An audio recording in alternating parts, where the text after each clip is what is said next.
Hello and welcome to Small Town Big Business, a podcast about doing big business in small town rural America. I'm Jennifer Olson, Director of Business Development for the City of Marion, and I'm here with my co-host. I'm Russ Williams, Director of Ethos. Ethos is a small business incubator, co-working spaces, training and development center here in downtown Marion, Illinois. Welcome. Glad you could join our podcast today. We also want to welcome and thank our sponsors for making the podcast possible. So I'll name those: Arcadia Wealth Group, Mantera Bank, Black Diamond Harley Davidson and RV, Fowler Heating and Cooling, Southern Illinois Now, Swinford Media Group, our producer at Union Street Arts, and of course the Watermark Auto Group Foundation. So I am super excited. Today we have Victor Baker on, and his primary business is Everything Barbell CrossFit, and he's involved in a number of things. Not just here in Marion, not just in the U.S., but he's Mr. Worldwide. Really? So That is exciting. it is exciting. So Victor, kind of tell us your story and what you're up to these days. Oh, my story started, 10 years ago when I started CrossFit in Cape Girardeau, Missouri at HealthPoint CrossFit. Just going there to lose weight. I had applied to be a U.S. Border Patrol agent, and so I went through the whole hiring process with that. And I got to the very end where they do the polygraph exam, and it was like, hey, you did well. It's like, you can get a call tomorrow or within 12 months. They're like, but you need to lose some weight. And so, I was like, all right, cool. I go to the gym or whatever. It's like, shouldn't take me too long to lose weight. So I guess the HealthPoint, it's this elaborate gym where you liable to see St. Louis Cardinals players, like the Rams players at that time. It's a really nice facility. And so one of my friends, she had been doing CrossFit for about 2 years at that point. She was like, why don't you see if they had a CrossFit? So I went and signed up, and typically I don't get intimidated, but the very first day I walked in, I was like, oh my God, I don't need to be in here. This is a little bit much. And so after the first class, I was hooked. It was just something that was totally different, something that was within an hour I went in, got a workout done. I didn't have to figure out what I was going to do. And then you meet these people, these people that have these goals, and they have the same mindset that you have, So, that was the start of my journey, and now I own a CrossFit. Yeah. But you had not been involved in it before this? No, sir. No, not at all. Because growing up then is we didn't have access to all that, it was just basketball, baseball, and CrossFit is still fairly new. It's still in its infancy stages, so it's still growing. It was maybe 14, 15 years old now. Right. So, basketball was started in the early 1800s, 1900s. Yeah. So, but it's been a blessing. It's been a real blessing. This took me literally around the world, different places. In October, I was in Oslo, Norway, judging, so. Are you kidding? Wow. No, I'm not. That is awesome. Yeah. So you meet some of the most blessed and some of the most humblest and driven people on earth, And it's when you meet these people, you develop these relationships, and over 10 years, I've been able to keep in touch and still nurture those friendships, know. So, You mentioned you didn't have CrossFit when you were growing up, so tell us about, where did you grow up? I grew up in Mounds, Illinois. So, growing up in a small town of 1,100, predominantly black, we played basketball.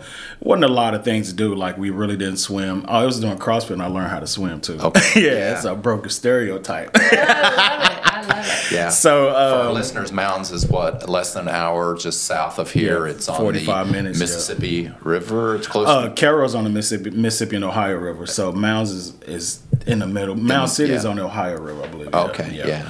So it's a really nice place to live, especially when you retire, but as a young adult, it's not. There's not a lot to do, so you have to drive to Cape, you have to drive to Carbondale, up here. Yeah. So for any type of activities, recreation, or anything like that. So, just growing up, we played basketball, baseball, football, things of that nature. And so I was the type of person that didn't like to lose.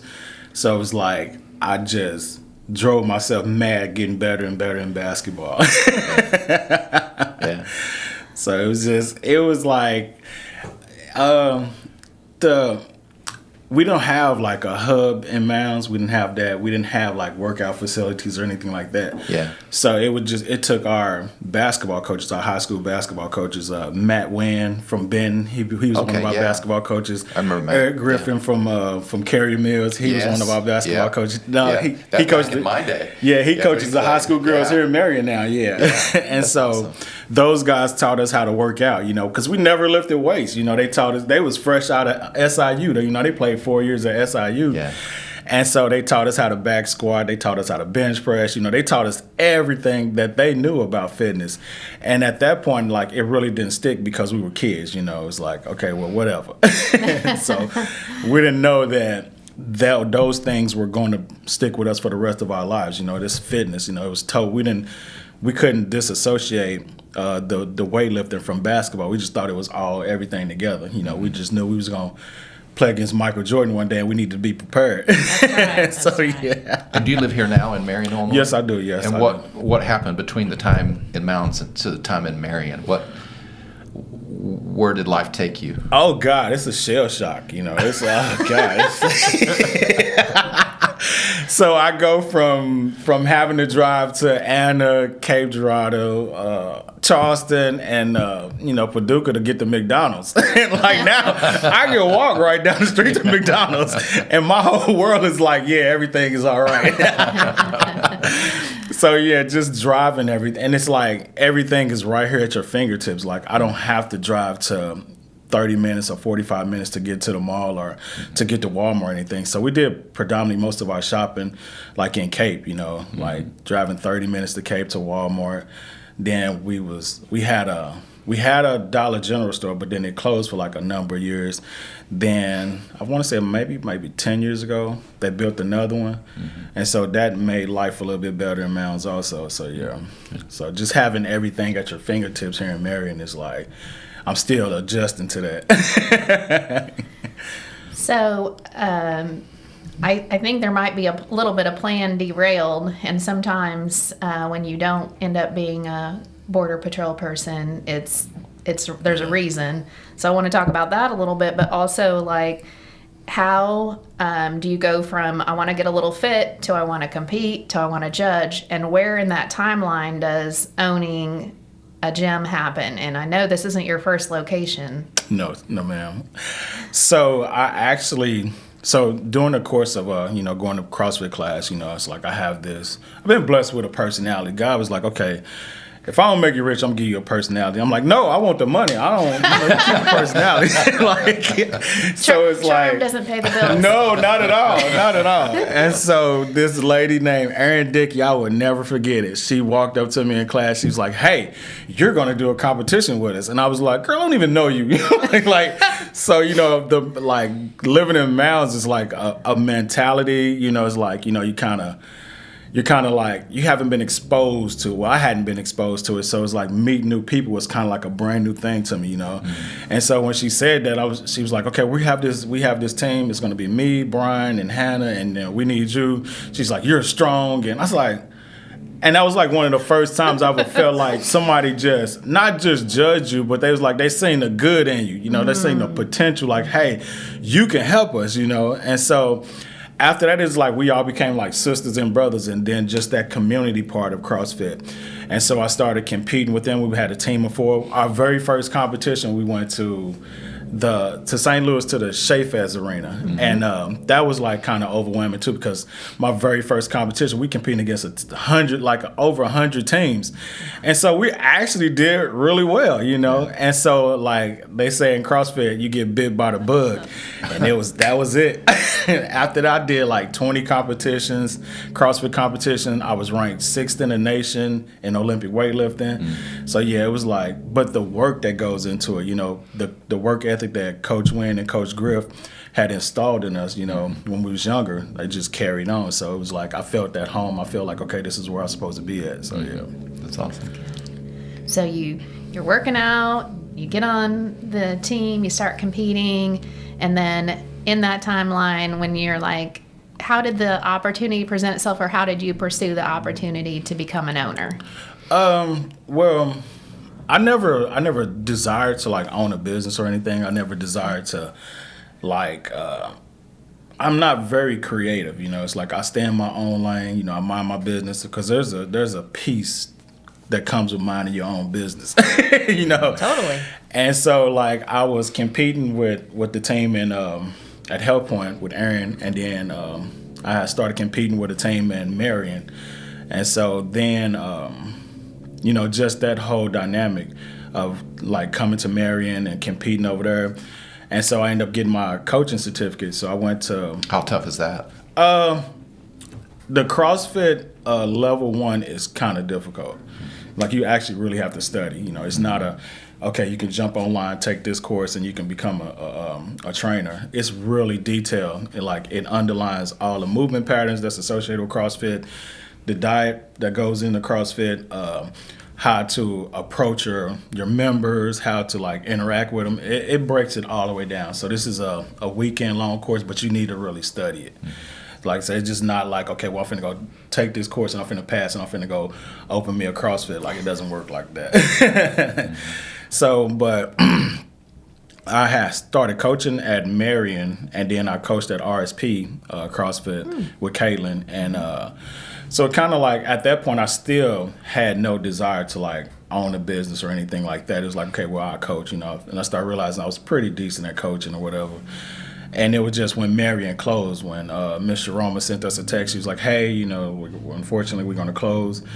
And so matter of fact, I had just got ready. I was sitting at my kitchen table and I was drinking some coffee. I was like, okay, I need to get to class. So, you know, driving from Mounds to Marion.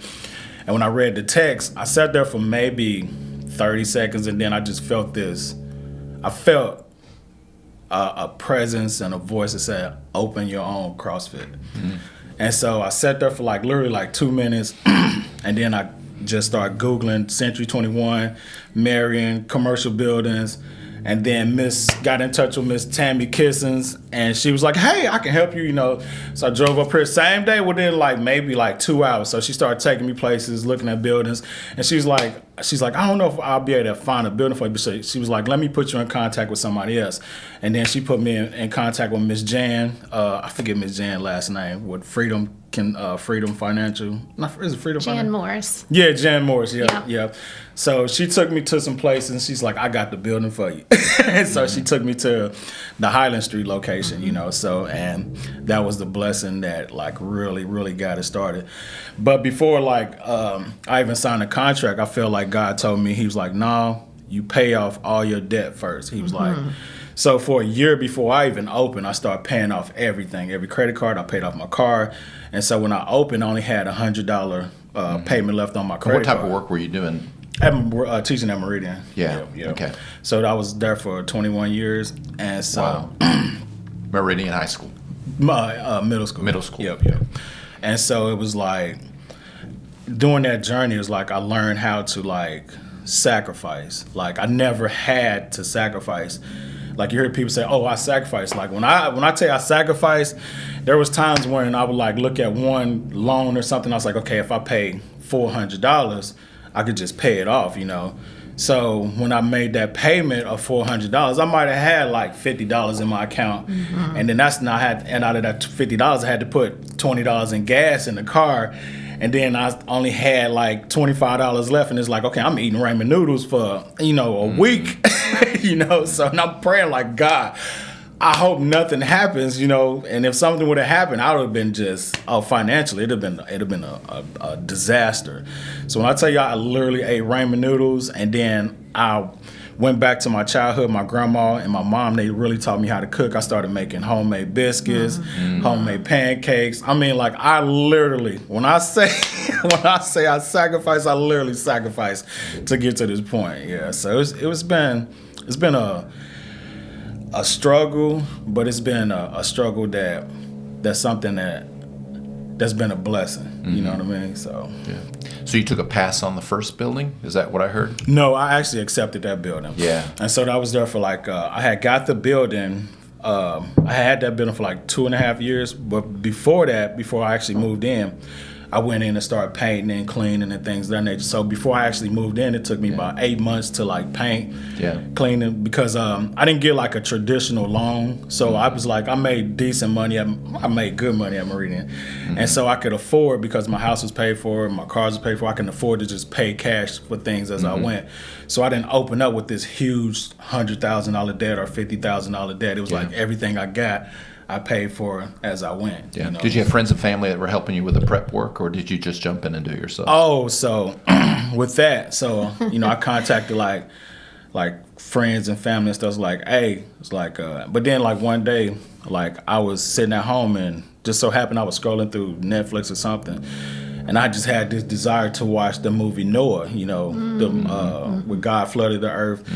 And so there was just one part that stuck out in there. And it was like Noah said, God didn't choose me because I was righteous. He chose me because he knew I'd get the job done. And then it kind of like, God was like, no, you're going to do everything by yourself. And so that desire for me to ask somebody for help, it really went away. So I just made up in my mind, it's like, okay, I'm on the ground by myself. I got to do this. So everything that was painted in there, every piece of equipment that was bought, everything, I done it by myself. That's pretty cool. That's pretty cool. That's a good feeling too, when you know that you've. That's not a good feeling when you're doing it. When you're finished. When you're finished. When you got it all together. When you struggling, it's like, oh God, what's happening right now? But like after you get it done, you can step back and be like, it's like there's a sense of accomplishment, So That's awesome. So then you moved into the building you're in now from Highland, and so if people are looking to find you, how do you tell them to find your building that you're in now? I tell them, like, I was like, y'all know where the Civic Center's at? They be like, yeah. I say, there's 2 buildings behind the Civic Center on West College Street. So with that building, Mr. Phil was like a genuine. Phil Campbell. Yeah, Mr. Phil Campbell. He has a heart, and his heart is like within 15. I can't even say 15 minutes, 15 seconds of us talking. He just looked at me. He said, "You gonna be all right." And I'm like, man, he ain't said nothing yet. He just looked at me and said, "You gonna be all right." And so he said, come on, let's go in there. So we walked in the building and stuff, and he started, he showed it to me and stuff, and I was like, oh my God. It's like, God, I can't. It's like, I can't. You already did this once. Yeah. Of building it out, painting it, preparing. Yeah, and it was so just, it was it was a blessing, but it was devastating. I was like, no. And so I was like, no, I'm not doing this again. I was just like, and so he was like, he started telling me his story. He's like, when I first started off, he's like, I lived inside my first, building, and he was like, it was so hard, and, he's like, but he said, as time went on, he said it started to grow. And so I'm listening to him, and like, he was like, because at that point I was like, I'm done. I was like, I'm just gonna ride off in the wind. And, we done with this one. And so he really just encouraged me, like, don't give up. He's like, you're doing the right thing. You're on the right path. Don't give up. And so, like, within a week, we signed the papers, and he was like, here, you can have the keys. And so at that point, still, like, when I opened the door, it was like so dusty, and it was like stuff was. Yeah. And he was like, this building sat here for some years. He was like, that's what I was going to say. Yeah. And he was like, taking around the outside, and I'm like, God. I was like, and I was so defeated. I was 100% defeated. Like, I was like, what am I doing? Like, this is the end of the road. I was like, I shouldn't even be here. And so it just took the first day, I just, I got a broom, just walked in there, just started, sweeping the floors. Open the garage door, the front garage. It was like broken down, and trying to lift that door, and I was like, I I didn't want to do it. And so every day I went in there, I did a little bit more at a time, and just stepping back, and you start seeing the progress.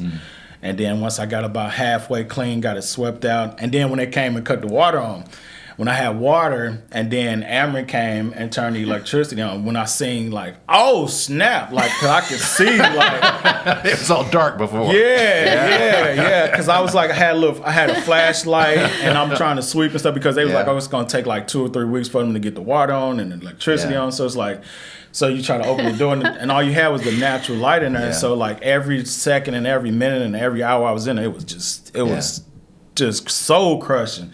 Yeah. And I was like, I was like, man, this is hard. It's like, it's so hard. Yeah. But then, like I say, just a little bit at a time. When the electricity came on, something just powered up in me, and I just went crazy. I just started doing more. And everybody's like, you're going to work yourself to death. And all my members at that point is like, no, we're going to come help you. I was like, no, God told me not to let y'all help me. Yeah. He told me to do it by myself. Yeah. And they was like, well, we're coming anyway. Rose was like, we're coming anyway. Me and Cal are coming. Like, all right, whatever. So next thing, when she said she was coming, and me, it was like, okay, I got to get this done before she come. I had it done. And then she was like, well, and then somebody else would be like, well, we're coming to help you and we're going to help you paint. And then next thing I know, I was done painting. So it was just like, I just kept on trying to get it done before, Yeah. And then the next thing I know, we was ready to move in. I was like, oh my God. And then. So how much time was that from the time you walked in the door to the time you were like, we're going to move in now? Dude, it was like 3 weeks. Just 3 weeks. 3 weeks. Just 3 weeks. 3 weeks. Yeah. And that's a lot of work. Like coaching the classes during the day at the other facility and then coming in the evening time working out. In 3 weeks, we was ready to move in. Wow. And then God was like, okay, how that happened is like, I was like, okay, well, they was like, what day do you want to move all your equipment, all my members? And so I was like, well, like we can get moved in by Monday or whatever. And it was like, okay, well, Adam Bennett come up. He came with his truck and trailer. And then all of them, Jody, Ashley, it was like a bunch of them. They just start grabbing stuff, just start putting it on the trailer. We had all that stuff moved in the other building like that evening. That's awesome. And so the only thing I had to do was just clean, like go to the other building, clean, Yeah. sweep the floors and stuff. Yeah. And so they was like, all right, well, we'll come back tomorrow and we'll help you arrange it. And by the time they came back the next day, I had it all arranged by myself. That's cool. How many members at that point? I had 20, 25 at That's that good. point. Yeah. That's really good. Yeah.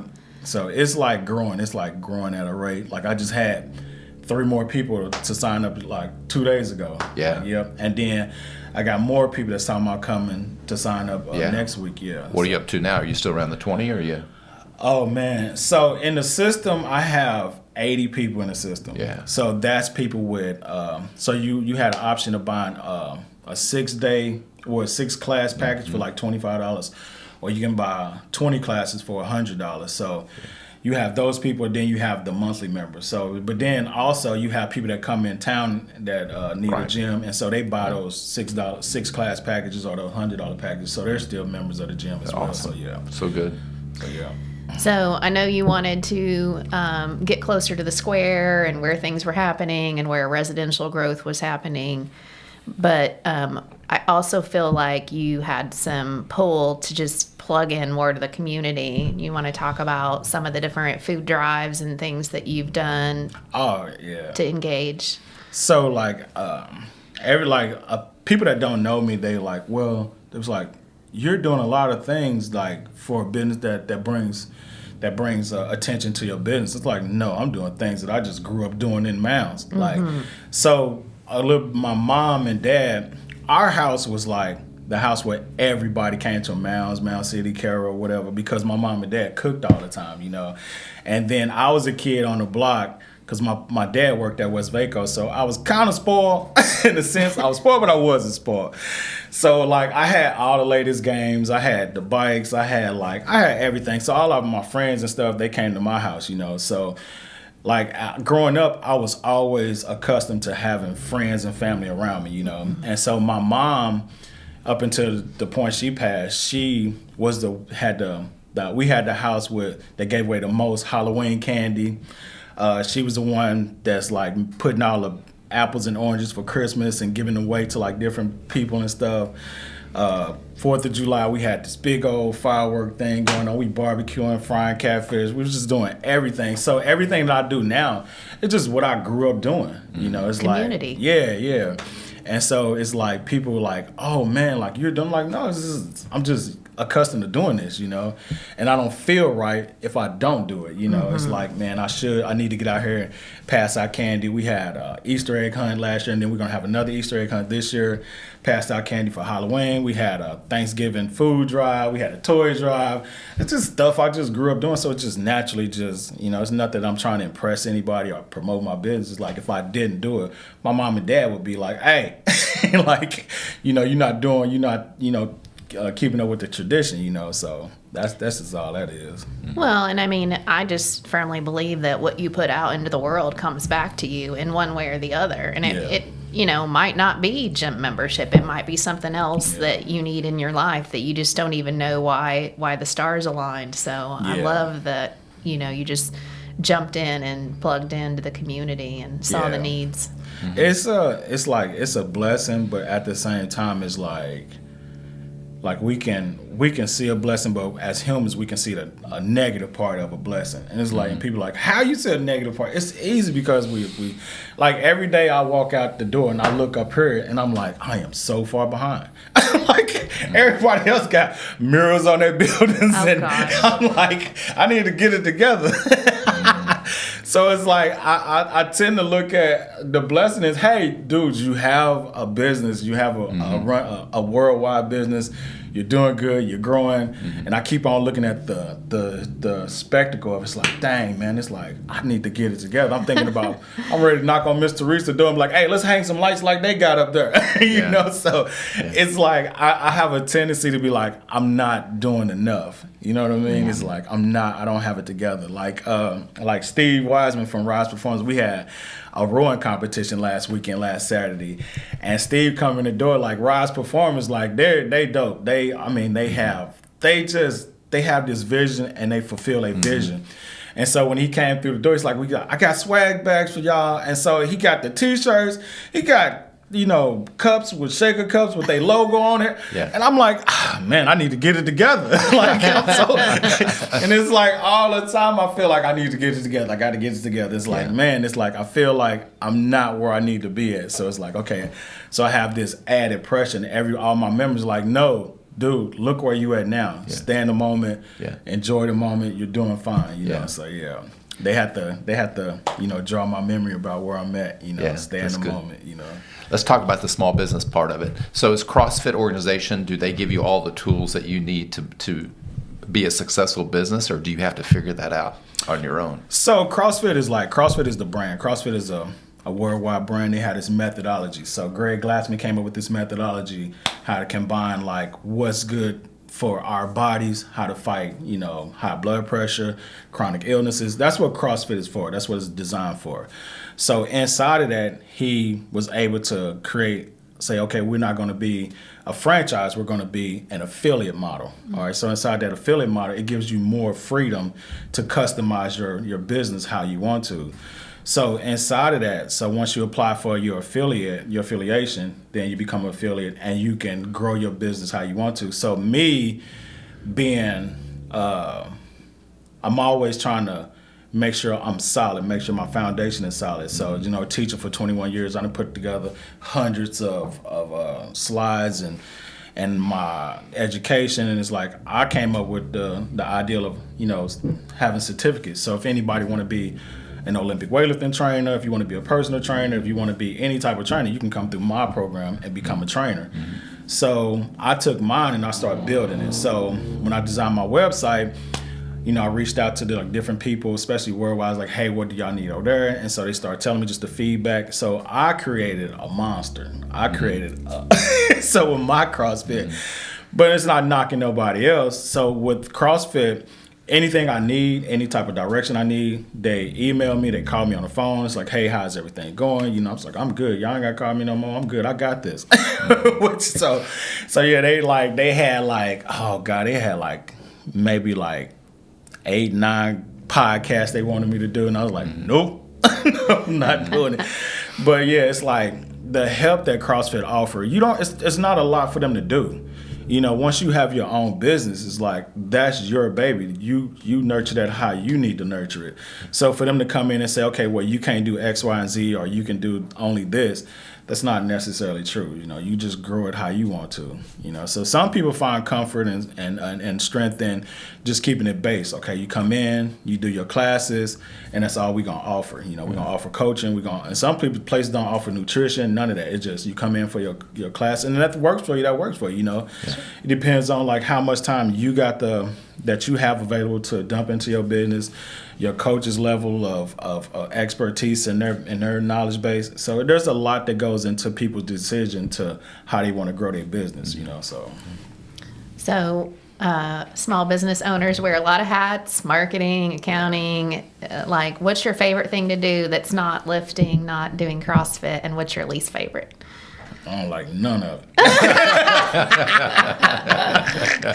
I think my favorite thing, and this is gonna sound crazy. My favorite thing is like fixing stuff. Okay. Like I'm building a shower in there now, so it's like just when I see stuff starting to come together, like the paint and stuff, like that's like my favorite part.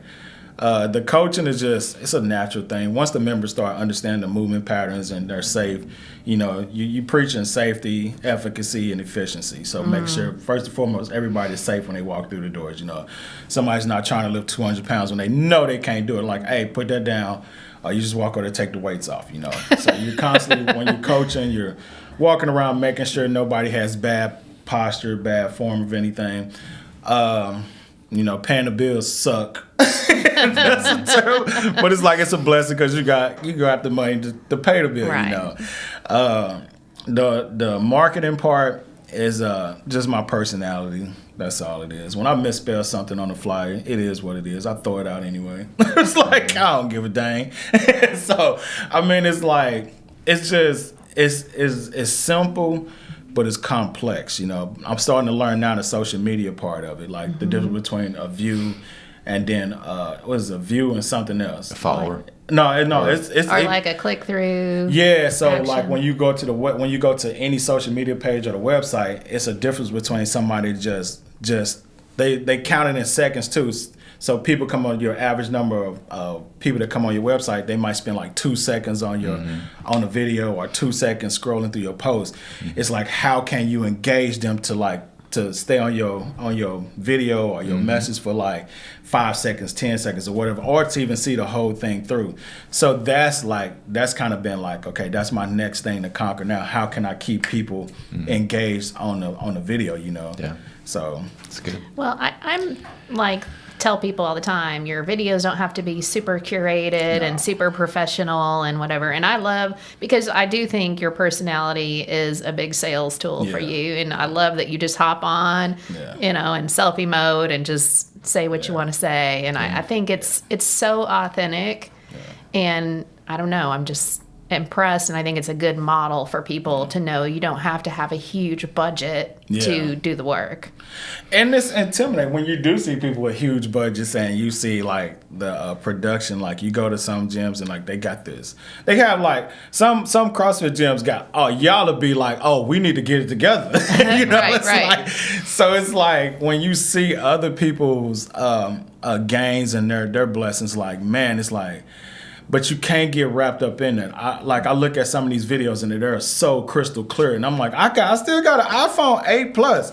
Like I refuse. Like the dude over at AT&T, he's like, man, you need to upgrade that. He's like, that's not gonna work.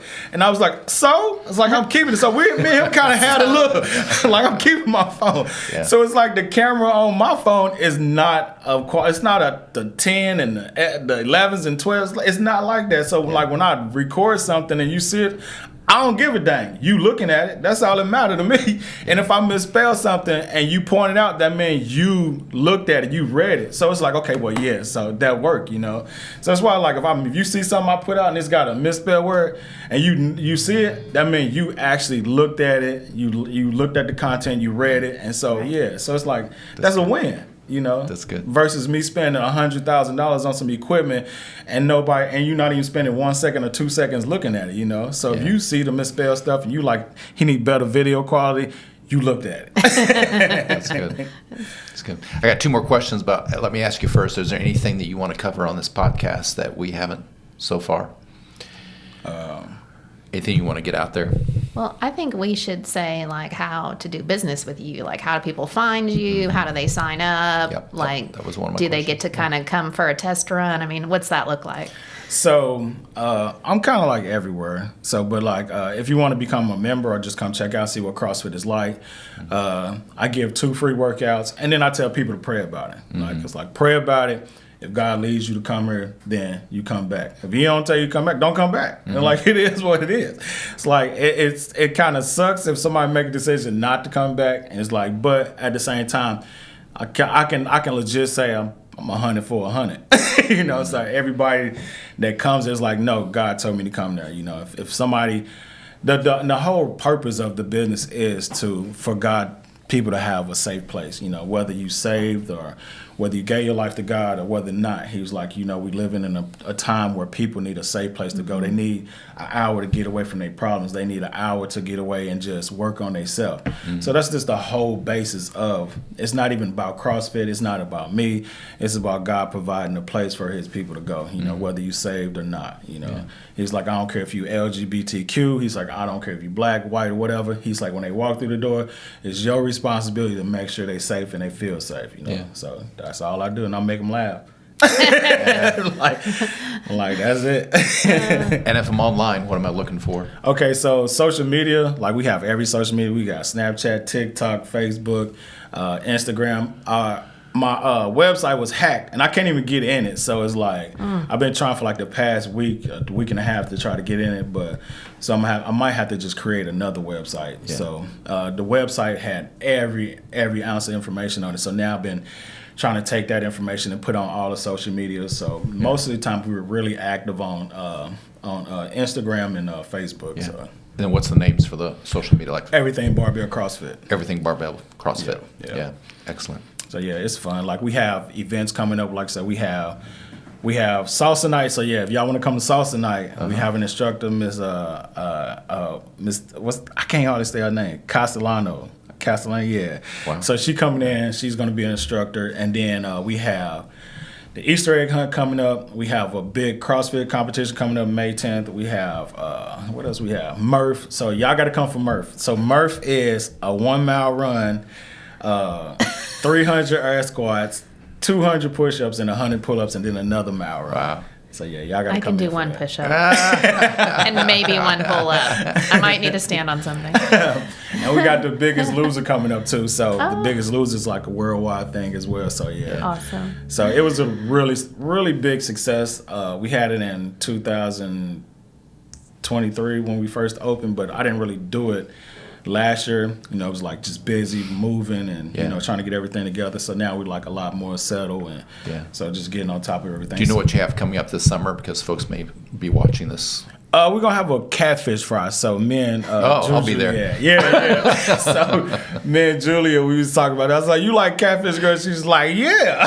I was like, we need to do a catfish fry this summer. So That's awesome. So it'll probably be sometime in June. So I get that information out to everybody. There you so go. Just come out and we just enjoy each other's company. You know, it ain't even about being fit. It's about eating and having fun that day. You know, so. And if you have a new website with a new website name, give it that to us so that we can put it on this podcast too. Yeah. Right.